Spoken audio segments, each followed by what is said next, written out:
Bueno, buenas noches a todos y a todas. La verdad que es un gran gusto estar acá. Les agradezco particularmente a las gremiales empresariales de Salto por esta invitación,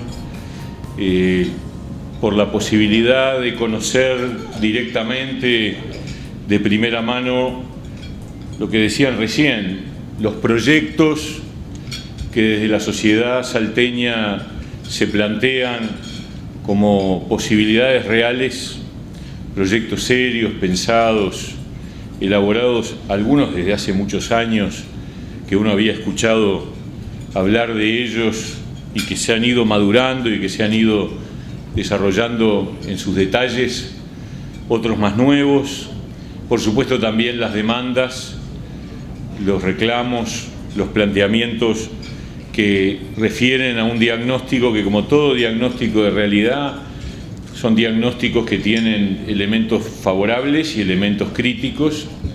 Y en tal sentido decirles que nos llevamos un montón de ideas, nos llevamos también la idea firme de compromiso en cuanto a tratar de ayudar a que muchas de las cosas que estaban planteadas puedan tener buen resultado en el próximo periodo de gobierno. Hay mucho para analizar, mucho para pensar y también mucho para empujar. Nosotros sentimos que estas son las cosas más valiosas que ocurren en una campaña electoral, que es la posibilidad de hablar con la sociedad a través de, por supuesto, en el mano a mano con la gente, con los individuos, pero también con las organizaciones, con las distintas instituciones y organizaciones que existen a lo largo y ancho del país. Cuando uno le viene a pedir el voto a la gente, y el voto es lo más preciado que tiene un ciudadano en una democracia, que es marcar con su voto la confianza a determinadas personas y a determinados partidos que le están pidiendo el apoyo. Bueno, la obvia obligación es dar cuenta de lo que uno piensa, de lo que uno siente, de lo que uno cree, ante todos los que le pidan o le planteen la posibilidad de hacer presente la posición. Por lo tanto, nosotros vinimos acá muy contentos y con muchas ganas de escucharlos y también de contarles lo que nosotros pensamos. Creo que estamos muy cerca ya del momento de la elección y quiero decir 2 o 3 comentarios previos antes de ingresar a lo que es la propuesta del Partido Independiente para el próximo periodo de gobierno. La primera cosa que quiero decir es que, sea cual sea el resultado, hay ya una cosa muy clara, que es que el próximo gobierno va a tener una situación política distinta a la de estos 10 años.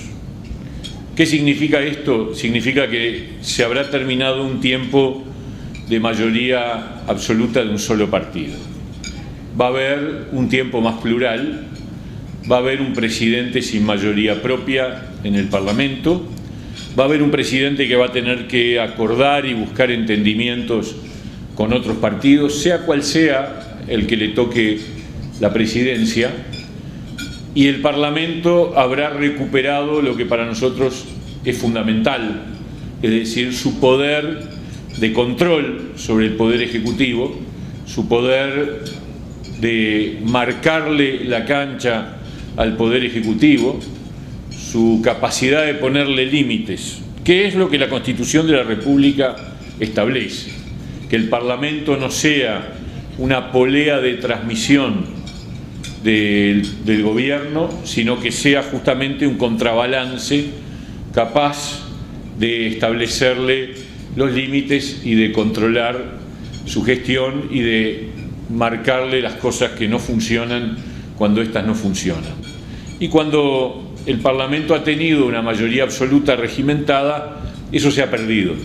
Y yo creo que a esta altura todos los analistas y todos los periodistas y todos los políticos sabemos que esa etapa terminó y que el próximo Parlamento va a ser un Parlamento plural, como a mí me gusta decir, va a ser un Parlamento independiente, en el sentido de la independencia con respecto al Poder Ejecutivo. Esto significa también otra cosa, significa que la elección que vamos a tener en octubre va a ser sustancialmente una elección parlamentaria, porque la elección presidencial va a quedar postergada para fines de noviembre. Esto también es un dato de la realidad. Es un dato que por primera vez desde que tenemos estas reglas de juego, la elección de octubre no va a ser una elección presidencializada, porque ya sabemos básicamente quiénes son los finalistas y sabemos que la final es después. Y eso, creo yo, le da a los uruguayos una mayor libertad de elección, porque ya no es que pueden elegir gobierno nacional y después gobierno departamental. Ahora, en esta oportunidad, pueden elegir parlamento en octubre, presidente en noviembre y gobierno departamental en mayo. Y esa libertad de elegir, yo creo que los uruguayos la van a aprovechar muy bien, sabiendo distinguir que son distintas elecciones y que por lo tanto uno puede votar al Parlamento una cosa, a presidente otra y a intendente otra. Y ese poder nuevo es un poder valioso que aumenta el carácter democrático de nuestro país. ¿Para qué queremos nosotros que la gente nos apoye con su voto en la elección de octubre? Bueno, para eso que dice ahí, transformar el crecimiento en desarrollo humano. Porque nosotros sentimos que a lo largo de estos años hemos vivido un tiempo excepcional desde el punto de vista económico. Yo creo que nadie puede dudarlo, nadie puede negarlo, nadie puede discutirlo. El Uruguay creció en esta última década de una manera inédita. Incluso hay analistas que aseguran que comparado con otros tiempos positivos de la vida del país, como las épocas del primer vallismo o del neovallismo en los años 50 o incluso en la época del alambramiento de los campos en la cuarta parte final del siglo XIX, que fueron momentos de crecimiento. Sin embargo, en términos comparados, este fue el momento de mayor crecimiento de toda nuestra historia.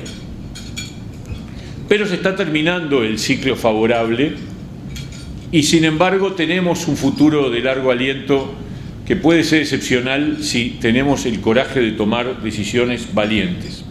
Ahora, ese tiempo de crecimiento no fue un crecimiento con desarrollo.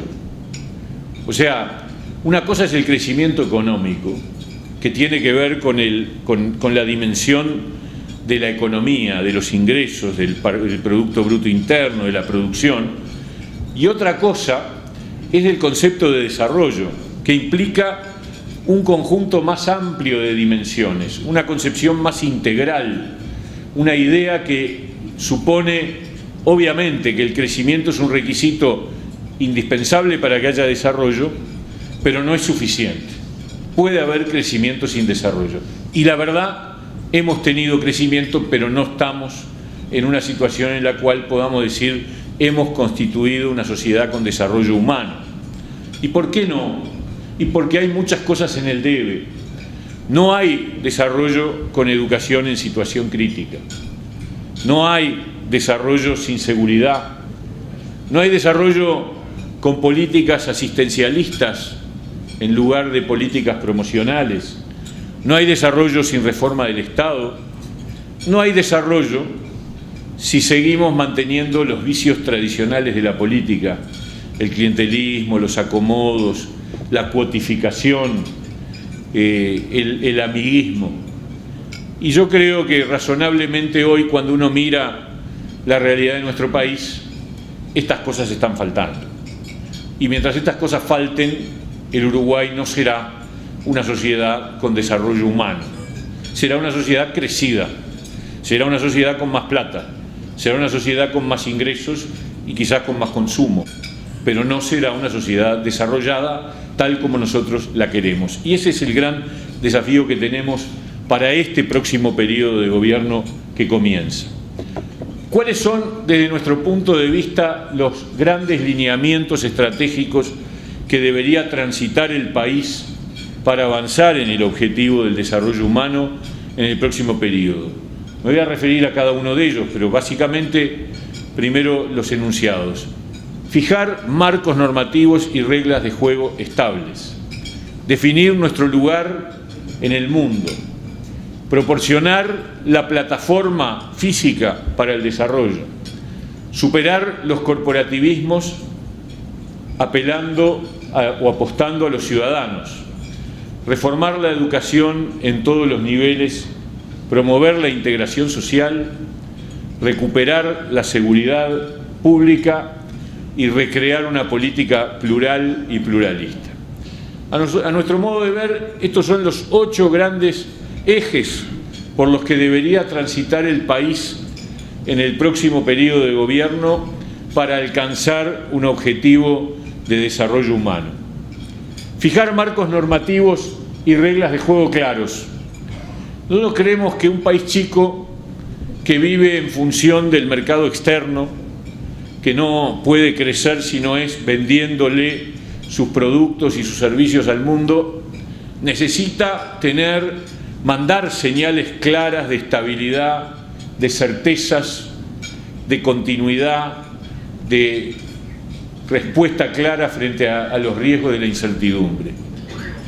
Y en ese sentido nosotros creemos que el Uruguay debe de una vez por todas disciplinarse en cuanto al gasto público.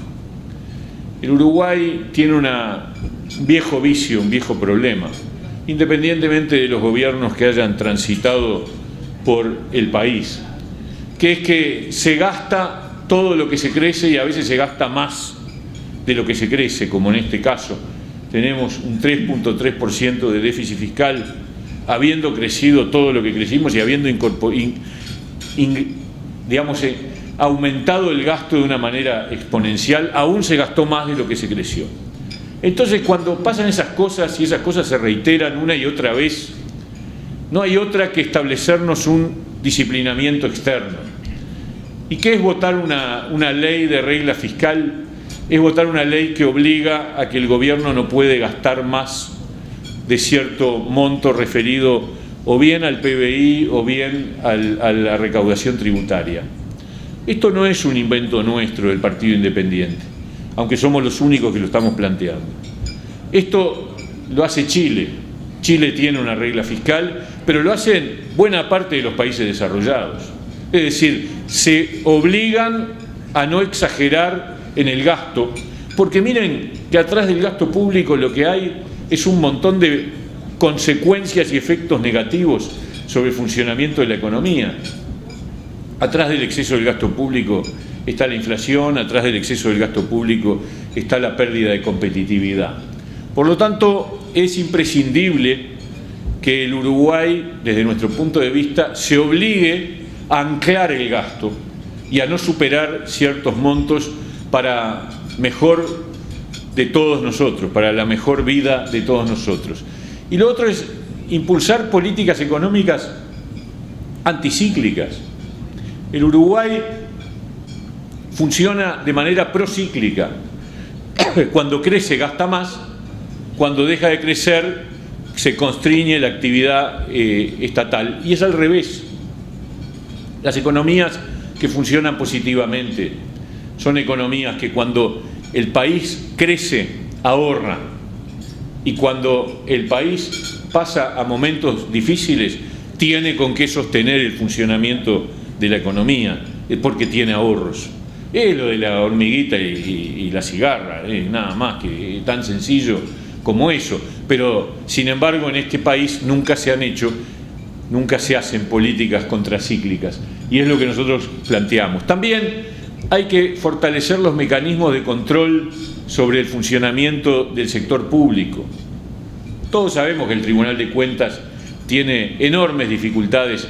Algunos dicen que es inútil o que, bueno, de hecho lo que hace es observar centenas y miles de actos administrativos y simplemente el jerarca lo que hace es reiterar el gasto y la cosa sigue y las observaciones del Tribunal de Cuentas se guardan en un cajón y no pasa nada.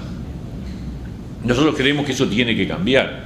Claro, no vamos a pretender que miles y miles de observaciones tengan efecto suspensivo, porque entonces todo el aparato del Estado se frenaría, se detendría. Pero sí creemos nosotros que al menos 4, 5, 6, las decisiones de entidad sobre licitaciones importantes en donde está en juego mucha plata, esas tendrían que tener, las observaciones sobre esos actos tendrían que tener efecto suspensivo. Y el efecto suspensivo obligar al administrador a corregir la observación, a resolver el problema que plantea el Tribunal de Cuentas y si no, no poder reiterar el acto.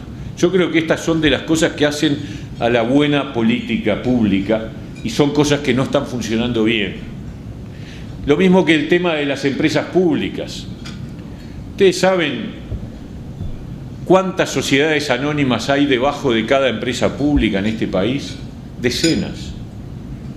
Sociedades anónimas, por lo tanto de derecho privado, por lo tanto escamoteadas del contralor del Tribunal de Cuentas y de cualquier tipo de contralor, pero son de plata del Estado. Qué cosa más divertida, ¿no es cierto? Sociedades anónimas de capital estatal que son hijas, nietas y bisnietas de las empresas públicas, de ANCAP, de Antel, de UTE, de OCE, todas tienen un montón de sociedades anónimas por debajo, que están todas por fuera del derecho público. Bueno, esto tiene que terminar, porque esto nos lleva directamente a una situación en donde mañana o pasado vamos a tener novedades muy lamentables, pues se está gastando plata sin control del propio Estado, pero es plata de todos los uruguayos. Y yo les digo más, a las empresas públicas hay que reformarlas. El otro día, después que dijimos un montón de medidas que nos parecía que había que tomar, el doctor Vázquez dijo que estaba dispuesto a firmarlo. Bueno, en estos días le vamos a mandar una nota a ver si realmente está dispuesto a firmarlas. Porque nosotros creemos que las empresas públicas monopólicas deberían tener prohibida la publicidad. ¿A ustedes les parece lógico que una empresa que no compite con nadie en el mercado, que no tiene nada para ganar, gaste millones de dólares en publicidad? ¿Saben cuánta plata gastó el año pasado ANCAP en publicidad mediática? Esta misma empresa que tiene un déficit en el balance de 169 millones de dólares, se gastó 8 millones de dólares en publicidad. ¿Para qué? Si tiene monopolio, si no compite con nadie. Para hacerse autobombo, para preparar campañas electorales de sus jerarcas, para ganarse el favor de los medios, no sé, para generar un gasto que después terminamos pagando todos los uruguayos en el precio del combustible, en el caso de ANCAP, o en el precio de las telecomunicaciones, en el caso de Antel, o en el precio de la energía eléctrica, en el caso de UTE.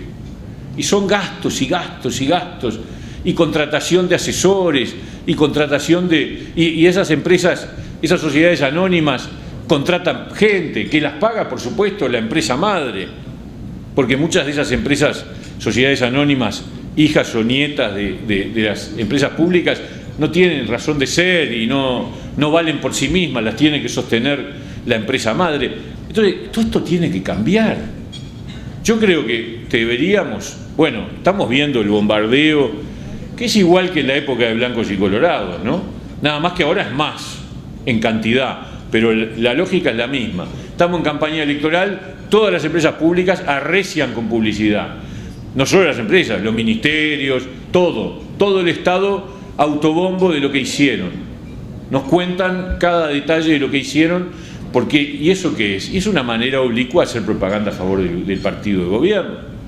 Yo creo que hay que prohibir la publicidad oficial, por lo menos en los 3 meses antes de las elecciones, para que no haya una publicidad de contrabando a favor de uno de los partidos que compite.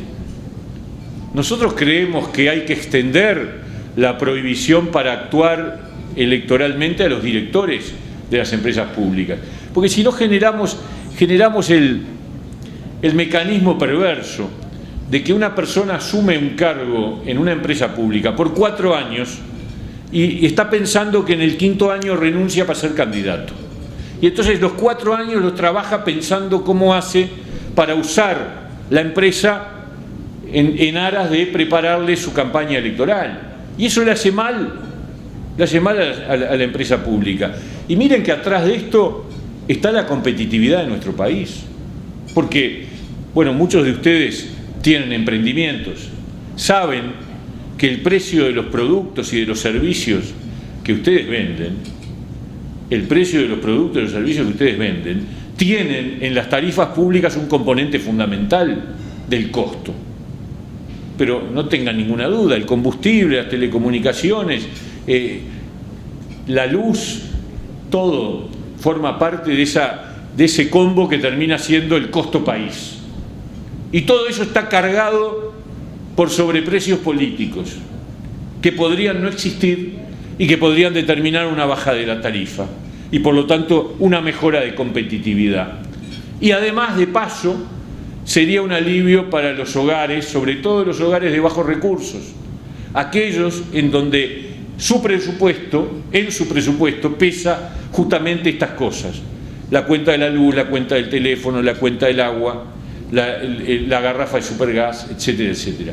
Entonces, esto es un punto estratégico. Reformar las empresas públicas es un punto estratégico si queremos realmente controlar el gasto público, y reformar las empresas públicas tienen como objetivo recuperar la competitividad perdida, que este país hace años que está comprometido en ese sentido y que ha perdido la posibilidad de aprovechar mejor las oportunidades de crecimiento que hemos tenido en estos años. Porque está bien, esa falta de competitividad quedó de alguna manera disfrazada, oculta, escondida debajo de las grandes oportunidades de crecimiento, porque los precios de nuestros productos se fueron a las nubes y la demanda aumentó. Pero perdimos oportunidades. Pudo haber sido mucho mejor. Y lo otro es que hay que establecer reglas de juego claras para que los actores que tienen que invertir puedan invertir tranquilos. No se logra mejorar la inversión si todos los días hay dudas sobre cuál va a ser el marco tributario, si va a haber cambios impositivos, si se va a aumentar esto o aquello. Y de paso digo, nosotros no estamos de acuerdo con incorporar más impuestos, ni el impuesto en particular, el que se está manejando, el reinstalar el impuesto a primaria a las propiedades rurales, porque es totalmente contradictorio con la filosofía de la reforma tributaria que se aprobó en 2006, que decía que había que gravar las rentas pero no los factores productivos, y la tierra es un factor productivo, obviamente, y además es inoportuno porque estamos en una etapa del ciclo donde ya comienza una cierta declinación y es absolutamente contraindicado aumentar la presión tributaria cuando el ciclo económico está en la etapa de que empieza la baja. Segundo término, definir nuestro lugar en la región y en el mundo. Nosotros tenemos que abrir el país al mundo, más de lo que está abierto, mucho más. Y esto no significa irnos del Mercosur. Yo sé que hay otros candidatos que plantean esa alternativa, a mí me parece errónea, es más, imposible. No hay por qué irse del Mercosur. Ahora, el Mercosur ha fracasado estrepitosamente, eso es un dato. Pero uno tiene un tejido de relaciones con los vecinos muy fuerte, muy intrincado. Irnos del Mercosur nos genera un montón de líos. Hay gente que tiene vínculos comerciales fuertes en la región, más allá de los problemas que haya momentáneos o circunstanciales con Argentina, o tiene vínculos fuertes con Brasil. No hay que irse del Mercosur, pero hay que hacer lo que hace Brasil y Argentina. No tenemos por qué cumplir con las reglas que nadie cumple en el Mercosur. Y por lo tanto, abrirnos al mundo para conseguir acuerdos de libre comercio con terceros países lo más amplios posibles. Y esto realmente existen oportunidades. El Uruguay dejó pasar hace unos años el famoso tren aquel que tenía que ver con el TLC con Estados Unidos. A mí me consta, porque estuve en una reunión a la que se convocaron a todos los partidos, que el presidente de aquel momento, que era Vázquez, quería el acuerdo del Tratado de Libre Comercio con Estados Unidos. Pasa que al final, circunstancias internas de su propio partido, más la presión de Argentina y Brasil, dejaron pasar el tren. Pero ahora vienen otros trenes, mucho mayores, y hay más oportunidades. Uruguay debería integrarse a la Alianza del Pacífico en donde están integrándose 4 economías latinoamericanas muy fuertes y que además para nosotros pueden ser un camino porque es una ventana hacia el Océano Pacífico. Estoy hablando de Chile, Perú, México y Colombia, la Alianza del Pacífico. Pero más que eso, está plenamente comprobado que se está avanzando en la configuración de un gran acuerdo que se llama el Transpacífico, el Acuerdo Transpacífico, que involucra a Estados Unidos, Canadá, Japón, Corea, Australia, Nueva Zelanda, Singapur, Chile, Perú, México. Y ahí Uruguay puede ser parte a partir del año próximo o del otro. Bueno, esas son las cosas que tenemos que no perder de vista.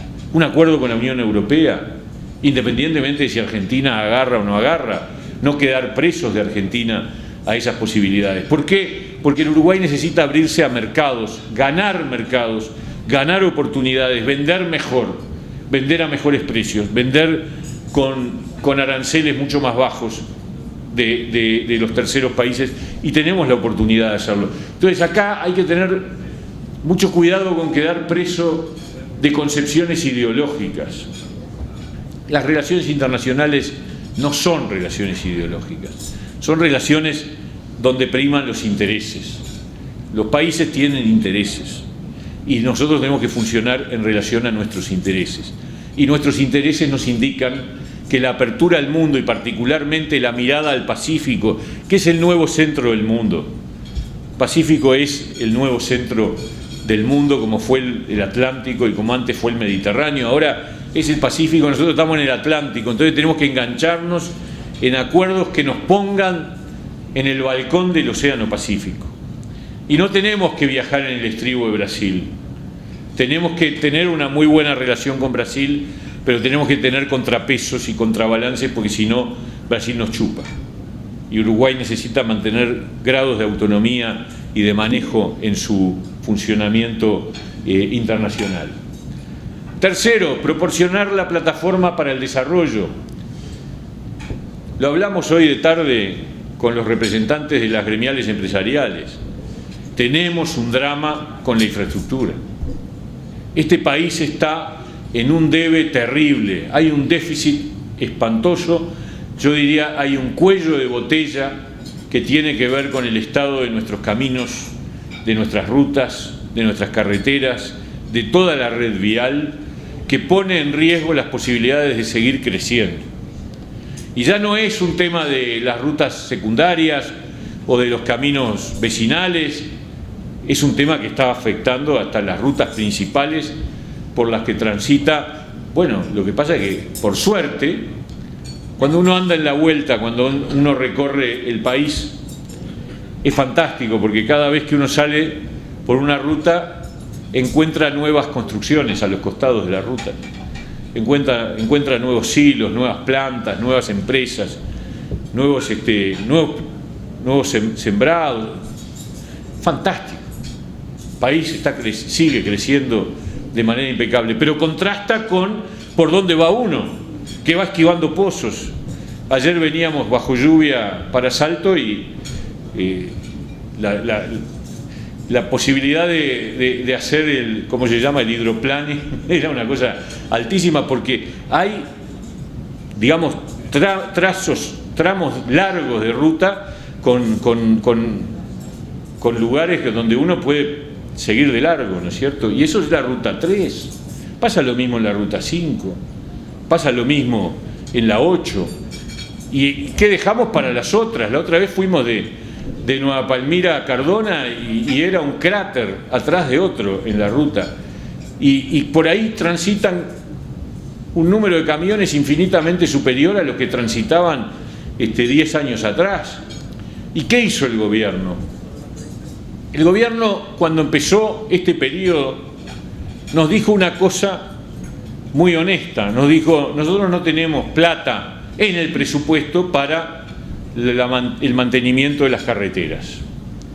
Por lo tanto, lo que vamos a hacer es proponer la aprobación de un instrumento legislativo, que es la Ley de Asociación Público-Privada, y con eso vamos a usarlo para promover el desarrollo de la infraestructura y licitar carreteras, y con eso el país va a ponerse al día. Votamos todos los partidos la Ley de Participación Público-Privada, fue votada por unanimidad, está aprobada desde fines de 2011, lleva 3 años de vigencia. ¿Saben cuántos proyectos se aprobaron por la Ley de Participación Público-Privada? 1, y es para construir una cárcel. 0 kilómetros de ruta, nada, absolutamente 0. Es una verdadera vergüenza, es un gran fracaso de este gobierno, que deja al país con una situación totalmente desequilibrada. Crecimiento por un lado, incapacidad de acompañar el crecimiento con la infraestructura absolutamente necesaria para llevar adelante la transformación del país. Al punto de que hoy la pregunta que muchos se hacen es, bueno, está la famosa anécdota, que todo el mundo la cuenta porque es verdad, que es más caro trasladar nuestros productos dentro del país que desde el puerto de Nueva Palmira a China, ¿no? Y eso tiene que ver con los costos que significa el estado terrible de la caminería de nuestro país. ¿Cuál es el camino? Ese, yo estoy de acuerdo. Los proyectos de participación público-privada son un instrumento adecuado, pero hay que usarlo, hay que activarlos, hay que dinamizarlos, hay que hacerlo funcionar no para un proyecto, ni 2, ni 3, para 20 proyectos. Y además hay que tomar préstamos internacionales. Hoy hay organismos internacionales que para infraestructura ofrecen préstamos muy convenientes con tasas muy bajas. Y el Uruguay perfectamente podría tomar préstamos para hacer una transformación de la red vial, que es absolutamente indispensable. Mantenimiento, pero además desarrollo. Nosotros necesitaríamos tener tercer carril en buena parte de las rutas principales, y tenemos tercer carril en algún kilómetro de las rutas principales. Después olvídense, ¿no? Doble vía ni hablemos, solamente la del este para Punta del Este y la que va para Colonia, y nada más. Bueno, todo eso tiene que cambiar. Perdón, acá. Superar los corporativismos apostando a los ciudadanos. Los principales bloqueos de las cosas que no se han hecho provienen de un excesivo poder de actores corporativos. Y esto lo digo con responsabilidad. Miren, en una sociedad democrática es muy importante que existan los actores que representan los intereses particulares. Los sindicatos, los gremios, las asociaciones empresariales, los clubes de bochas, las comisiones de barrio, toda una enorme red de actores que representan intereses particulares. Está muy bien. Pero ¿qué pasa? Los partidos tenemos que hacernos cargo de los intereses generales. Y por lo tanto, tenemos que tener la capacidad y la distancia de marcar límites a los intereses particulares. Porque además hay muchos ciudadanos que no tienen una organización que los represente. Hay muchos ciudadanos que están sueltos, que no tienen voz, que no tienen una corporación, que no tienen un grupo que los represente. Y yo tengo que defenderlos a ellos también. Entonces, un partido político tiene que tener la capacidad de mantener el equilibrio entre los intereses particulares en defensa del interés general. Y en estos últimos años se ha quebrado esa sensación. Se ha quebrado particularmente en relación a lo que suponen las relaciones laborales. Yo creo en la negociación colectiva, creo en los consejos de salarios, creo que los consejos de salarios deben seguir siendo un instrumento, creo también que debe admitirse la flexibilidad para permitir el descuelgue de aquellos actores empresariales más débiles, porque cuando se negocia en los consejos de salarios se negocia por por rama y cuando se negocia por rama terminan negociando los sindicatos fuertes y las empresas fuertes y atan en su suerte a las empresas chicas, y las empresas chicas después no se pueden descolgar y quedan atadas y terminan en un dilema de hierro que tiene que ver con perder rentabilidad, pasarse a negro o cerrar o mandar gente al seguro de paro. Y yo creo que eso es muy perverso. Por lo tanto, creemos en Consejo de Salarios, pero con esa flexibilidad de permitir desenganches razonables para ayudar justamente a que haya trabajo y a que haya prosperidad. Pero también creo que en esos consejos de salarios hay una clave, que es que ahí negocia el capital y el trabajo. Pero el Estado tiene que ser un árbitro, y no que una de las partes sienta que siempre vuelca la balanza para el mismo lado. Y yo creo que en eso hay que recuperar la equidad, el equilibrio, porque el Estado últimamente ha tenido la tendencia de jugar de una manera no equitativa en la negociación, que en cualquier país socialdemócrata debería cumplir un papel de árbitro y por lo tanto un papel de equilibrio en cuanto a la balanza de la negociación. Hay que superar, hay que reconocer los intereses particulares, escucharlos, tomarlos en consideración, negociar, pero no hay que supeditarlos para ponerlos por encima de los intereses generales. Reformar la educación en todos los niveles. Para nosotros, para el Partido Independiente, es el tema número uno. Yo les digo la verdad, si a mí me dijeran tiene un solo deseo que se le va a realizar para el próximo periodo de gobierno, yo diría es transformar la educación y volverla a poner como una educación de primer nivel a escala internacional. Porque estamos en el horno, tenemos una educación en una situación catastrófica. Pero miren que, a ver, los datos son terribles. Hoy lo hablábamos en la reunión previa que tuvimos, en esta suerte de seminario que tuvimos en la tarde de hoy. Nosotros tenemos una situación en la cual solo 1 de cada 3 chiquilines en edad de terminar secundaria terminan. Eso nos ubica a la cola de América Latina, no del mundo desarrollado, de América Latina. En 15 años el Uruguay aumentó la tasa de egreso un 2-3% y hubo países que la duplicaron. Brasil tiene arriba del 50%, Chile tiene el 70%, Argentina tiene alrededor del 50%, Perú, Bolivia, Costa Rica, todos nos pasan. Y nosotros tenemos 36, 38. Es terrible, es terrible. Las famosas pruebas PISA, cuando hacen el análisis de los resultados controlados por nivel socioeconómico, o sea, cuánto aprende el nivel socioeconómico más alto, los chiquilines de nivel socioeconómico más alto con respecto a los de nivel socioeconómico más bajo. Uruguay es el más desigual, está a nivel mundial, O sea, somos los que generamos aprendizajes más desiguales. El Uruguay, que era históricamente, nos enorgullecíamos de tener una educación de primera, que era orgullo en el mundo. Miren en lo que estamos, las tasas de repetición, la deserción, altísimas. Bueno, esto hay que cambiarlo una vez por todas y no podemos esperar más. El que gane tiene que impulsar un proceso de revolución educativa. Lo digo revolución a propósito, para generar el revulsivo, porque necesitamos un cambio tan profundo. Hay que cambiar todo al mismo tiempo. Lo primero es que el gobierno tiene que mandar en la educación. El gobierno, la educación es una política pública como la salud, como la vivienda, como todas las demás.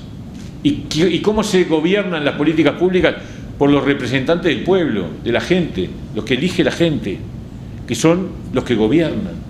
Y hay que gobernar, y eso significa liderar un proceso de cambio educativo, sin aceptar el palo en la rueda, por supuesto que con los docentes, pero no a costa de que entonces si los dirigentes sindicales docentes, qué distinto, no me la llevan, entonces no hago nada. No, señor, hay que cambiar este país. La educación de este país la tenemos que cambiar. Y yo no entiendo mucho cuando Mujica dice, reconociendo el fracaso, hay una cosa que es realmente contradictoria. Mujica reconoce el fracaso en su esfuerzo por tratar de cambiar la educación, y Sendik dice que la educación está espectacular, es excelente. No entiendo mucho, la verdad, porque realmente si hay algo que no es excelente es la educación de este país, es un desastre. Pero Mujica mismo reconoce que no lo pudo cambiar, y dice, porque no me la llevaron, la frase que ha usado, no me llevaron el cambio. Y yo la verdad que sigo pensando, y no sé quién no se la llevó, porque tenía plata, tenía mayoría absoluta en el Parlamento, tenía la firma de todos los partidos, porque le firmamos no un acuerdo, 2 acuerdos educativos. Entonces, ¿quién no se la llevó? ¿Manuela? No sé quién no se la llevó. Realmente acá hay un problema de que no hubo voluntad política. Hubo todo para cambiar y no se hizo. Bueno, hay que retomar la conducción política de la educación. ¿Para qué? Para cambiar la educación en todos los niveles. Y el primero es el modelo de gestión. Tenemos que ir a centros educativos que funcionen como verdaderas comunidades educativas. Y eso significa equipos docentes estables con un director que tenga claro para dónde tiene que ir y que tenga un equipo con sus docentes con todas las horas concentradas en un solo lugar, que no tengan que saltar de un lado para otro, que no tengan que ir de un liceo a otro, que puedan trabajar con los chiquilines, que los conozcan. No hay misterio. Cuando uno genera las condiciones de una comunidad educativa, esto es, cuando el docente conoce a los chiquilines, los acompaña, está atento, la deserción y la repetición bajan radicalmente. No hay misterio, no es magia. A veces las autoridades educativas actuales, que se caracterizan por no tener liderazgo, por no tener proyecto, por estar ahí vegetando, dicen, no, porque lo del jubilar, y ¿se acuerdan del liceo jubilar y el impulso? No se puede replicar en el sector público. No es cierto, se puede, porque ¿cuál es la clave de esos liceos?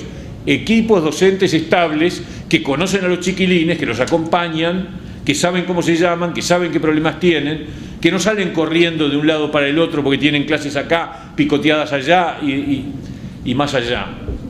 Hay equipos estables. Eso es lo que tenemos que construir, y ese era el acuerdo que habíamos firmado con Mujica en 2012. En febrero del 2012 firmamos un acuerdo, todos los partidos, por el cual había un compromiso de que ahora, en 2014, el 75% de los liceos y las escuelas técnicas del país iban a funcionar con equipos docentes estables, con horas concentradas en un solo lugar y con directores con capacidad de decisión. ¿Saben cuántos centros educativos tienen ese modelo hoy? Menos del 10%. Y vamos a estar en el 75%. Menos del 10%. Esto hay que hacerlo ya, porque cuando lo haces, bajás la repetición y la deserción, y ese es el primer paso del cambio educativo. Después hay que recuperar la calidad de los contenidos, y eso significa discutir nuevamente qué tiene que saber un chiquilín cuando termina un determinado ciclo educativo. Porque ¿saben qué pasa? Hay un estudio de 2 economistas que prueban que quedarse en el liceo más años para un estudiante no significa obtener un mejor empleo. Entonces es racional irse. Si el chiquilín, por quedarse hasta segundo o quedarse hasta tercero, va a tener el mismo laburo y va a ganar la misma cantidad de plata, entonces se va antes. Bueno, esto tiene que cambiar. O sea, tiene que haber diferencias. Que si un chiquilín aprende más, lo que pasa es que lo que aprende tiene que ser útil. Y eso significa revisar nuevamente cuáles son los contenidos que se transmiten en la educación de nuestro país. Y cambiar la estructura curricular y generar una mejor formación docente. Hay que prestigiar y jerarquizar a los docentes, que son la clave del cambio educativo.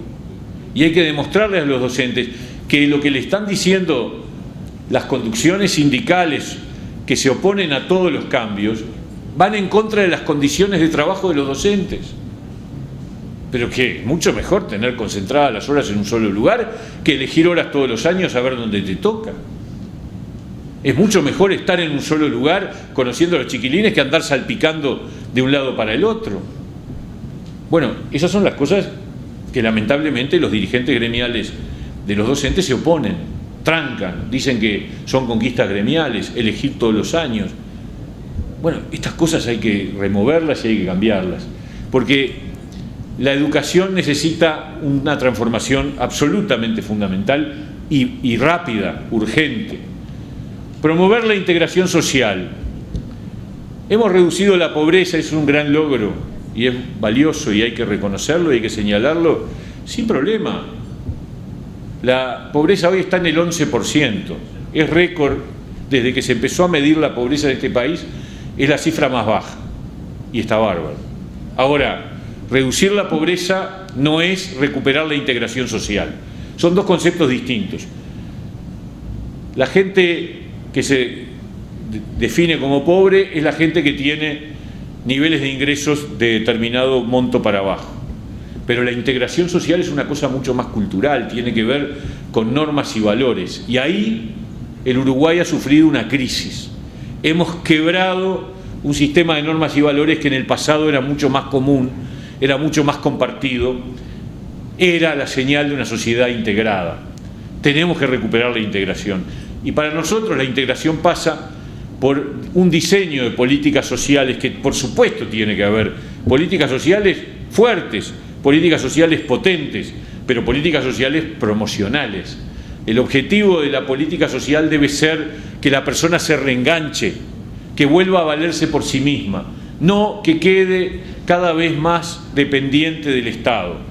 Si yo doy, pero no pido nada a cambio, lo único que yo genero es dependencia y a la larga clientelismo. Y a la larga clientelismo. Acá las contribuciones, los apoyos, los subsidios tienen que existir, pero tienen que estar condicionados a que el otro haga algo, a que el otro genere, o sea, que tengan contrapartidas por el bien de la persona, porque no es digno vivir del Estado, lo digno es vivir del trabajo de uno, lo digno es vivir del esfuerzo. Y yo tengo que ayudar desde las políticas sociales a que esas personas que son subsidiadas vuelvan a valerse por sí mismas.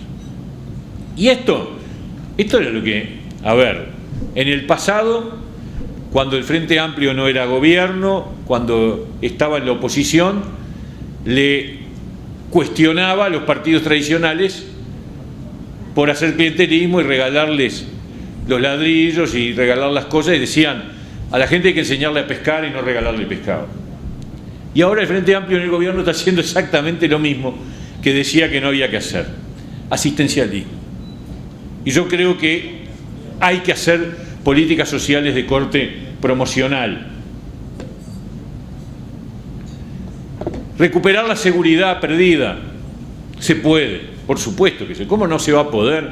Un país donde somos tan pocos, donde la gran mayoría de los uruguayos vivimos en ciudades que en términos comparados con el mundo son pequeñas, no tenemos la capacidad de controlar el orden público. Bueno, ¿saben por qué?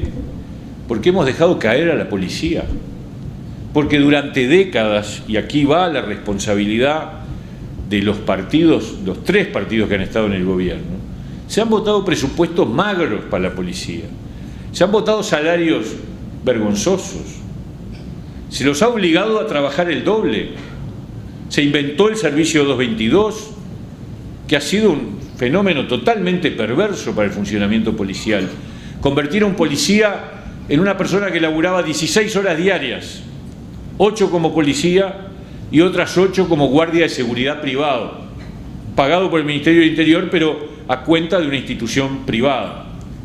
Y no se invirtió en armamento, y no se invirtió en tecnología, y no tenían chalecos antibalas, y no podían entrenar tiro al blanco porque no tenían balas. Y bueno, ¿y qué quieren? 20 años así, tenemos lo que tenemos. Tenemos una crisis brutal de la seguridad, porque se fue cayendo, al tiempo que iba cayendo la integración social y que empezaba a surgir la ruptura de normas y valores. Al mismo tiempo iba cayendo la capacidad de la policía de hacerse valer, de ganarle la partida a los delincuentes.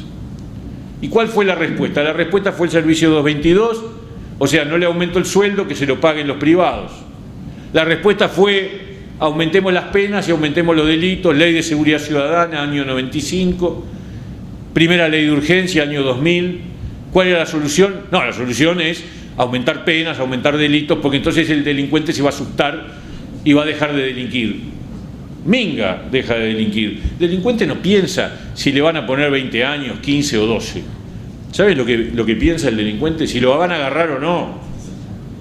Y en este país, hace mucho tiempo, que el delincuente piensa que no lo van a agarrar.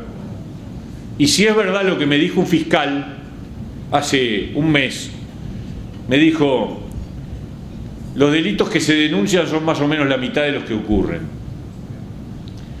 De los que se denuncian, que son la mitad de los que ocurren, se esclarece el 8%.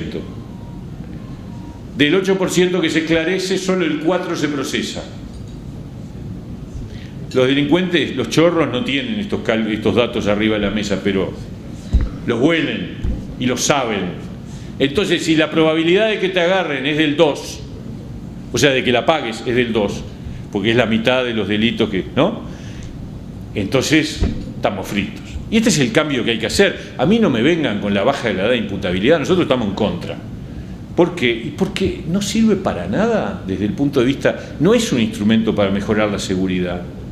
Como es lo mismo que la ley de seguridad ciudadana del 95, la primera ley de urgencia del 2000, son la búsqueda de generar nuevas normas que se supone que van a generar más castigos. Miren, hay datos que rompen los ojos. En Uruguay hay 11.000 personas privadas de libertad por cometer delitos. 11.000, que es una cifra muy alta. 11.000. De las 11.000, 800 son menores de 18 años. De los 800 menores de 18 años, 400 tienen entre 16 y 17. A mí que alguien me explique cómo va a mejorar la seguridad porque le cambiamos la pena a menos del 5% del total de la población delincuente. Nada, no tiene efecto, no tiene impacto, no tiene... Y además es discriminatoria porque tiene la idea de que los responsables de la inseguridad son los menores, cuando en realidad los responsables de la inseguridad es el sistema político, que fue el que dejó caer a la policía durante décadas.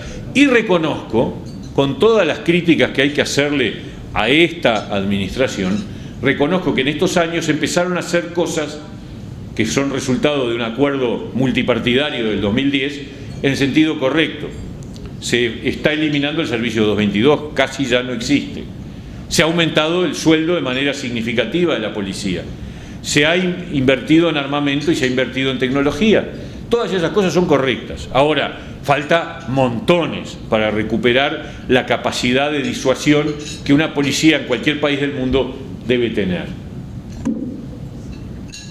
Y finalmente, yo creo que es necesario volver a una política más plural, más pluralista, no a las mayorías absolutas de un solo partido.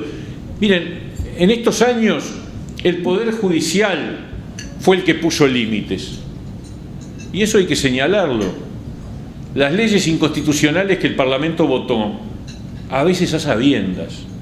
Yo he escuchado legisladores del partido de gobierno explicar por qué una norma era inconstitucional y después de explicar por qué era inconstitucional, decir que votaba por disciplina partidaria. Insólito. Insólito. La disciplina del partido por encima del respeto a la Constitución. Yo qué sé, la verdad me parece insostenible. Por encima el valor primordial es el respeto a la Constitución, porque es el que nos permite a todos vivir civilizadamente en una sociedad. El partido está después. Primero está la Constitución y las leyes, y después está el partido. Si a mí el partido me quiere obligar a hacer algo que viola la ley o la Constitución, yo digo, no, viejo, hasta aquí llegué, porque mi primer lealtad es con la Constitución.